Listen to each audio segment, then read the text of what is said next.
بسم الله الرحمن الرحيم نحمده ونصلي ونسلم على رسوله الكريم اما بعد.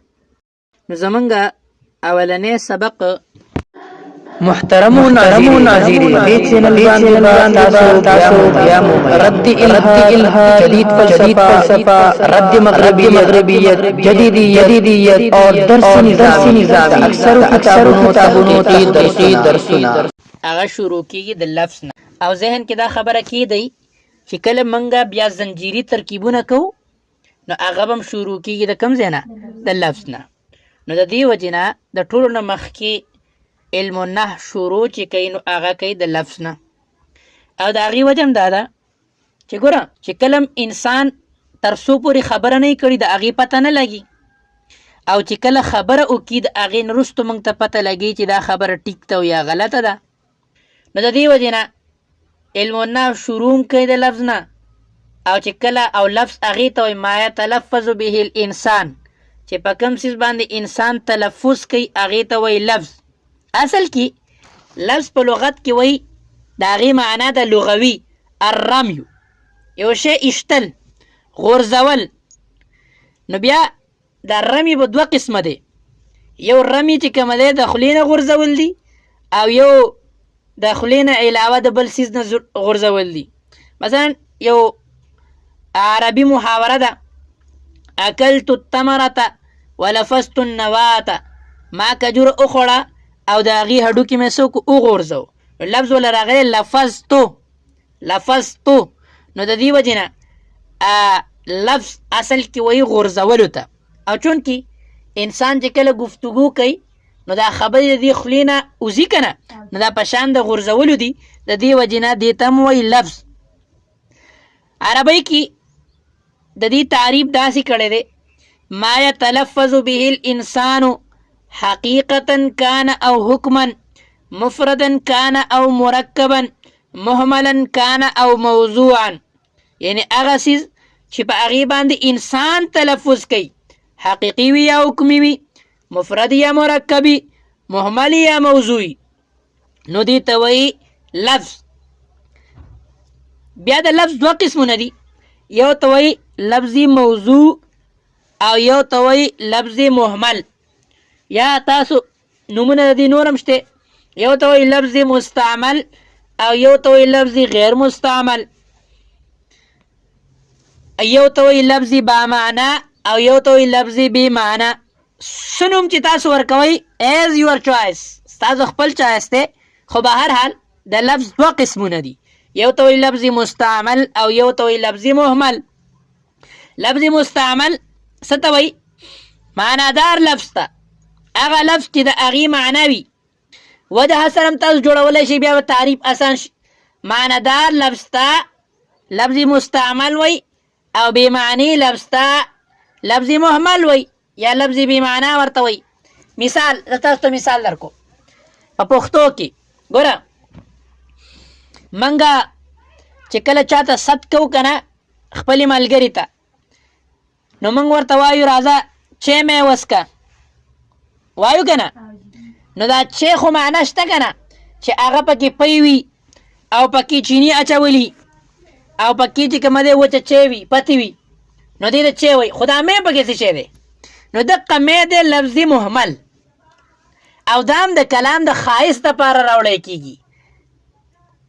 عموما په هر ژبه کې دا چې کومه دی لفظي محمل خلک استعمالی چې د هغې معنا مراد نه وي بلکې د هغې کلام سره د مخکیني لفظ سره خلک دقه شان څه کوي استعمالی. نو دا لفظي مستعمل او لفظي محمل امید دی په سمج کې به راغلی.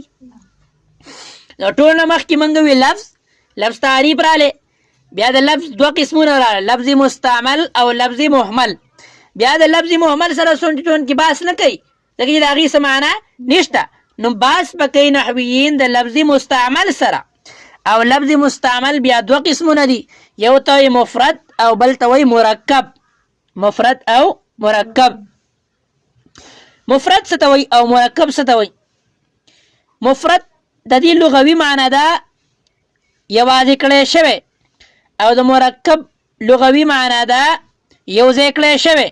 او د دې تعریف دا دی د مفرد مفرد هغې لفظ مستعمل ته وایي چې هغه په یوه معنا باندې دلالت کوي او مرکب هغې لفظ ته وایي چې هغه په دوو یا د دوو نه ډېرو کلمو نه جوړ شوی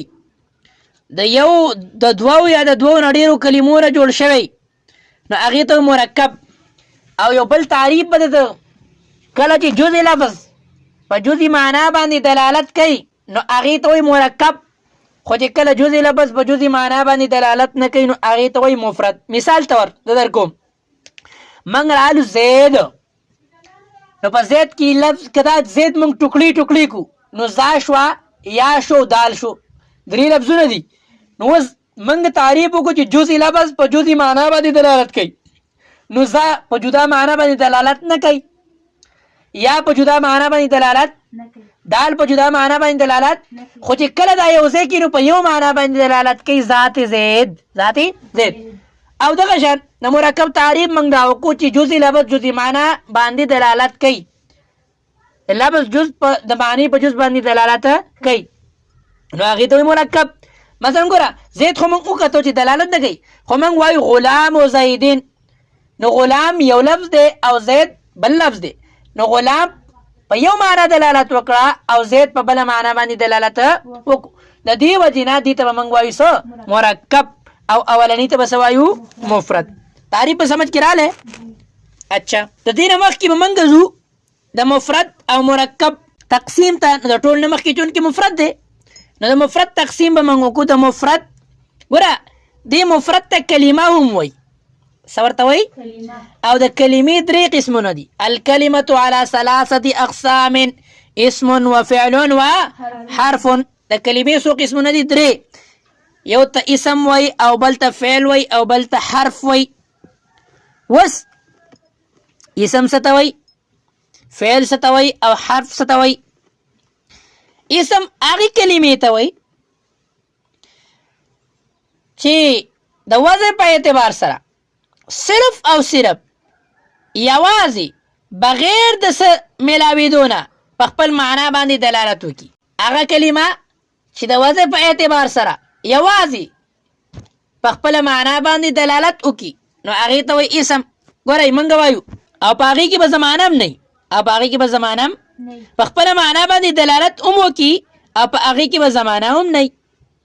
مثلا ګورئ موږ وایو رجل، موږ وایو فرس، نو رجل یو لفظ ورسره میلاو نه کړي نو بیا هم په خپله معنا باندې دلالت کوي او زمانه پکې هم نشته. دغه شان په فرس کې په خپله معنا باندې دلالت کوي چې د فرس معنا ده اس، خو په دې کې زمانه هم نشته نو دې ته وایو اسم. اصل کې یو بل اختلاف هم واورئ ذهن کې کېدی. اسم اصل کې د دې لغوي معنا ده علامت او علو یعنی بلندی، او د بصریانو په نسبت باندې لفظ اسم دا د سمون یا سموون نه مشتق دی او د هغې معنا ده بلندی، او کوفیانو په نسبت باندې وسمون یا وسمون نه مشتق دی، د هغې معنا ده علامت. بهرحال دا اختلاف به انشاءالله تعالی تاسو مخکې ووایئ، خو بهرحال بیا بعضې حضراتو چې کومه دی اولني مسلک له ترجیح ورکړی دی، بعض دویم له ورکړی دی. خو بهرحال زموږ مقصود دی د اسم تعریف. اچھا، اسم تعریف په ذهن کې به راغلی. بیا د اسم تعریف چې کله په ذهن کې راغلی نو د فعل تعریف. فعل هغې کلمې ته وایي چې د وضع په اعتبار سره په خپل معنا باندې دلالت کوي او یو زمانه پکې هم وي. په دریو زمانو کې یو زمانه پکې هم وي.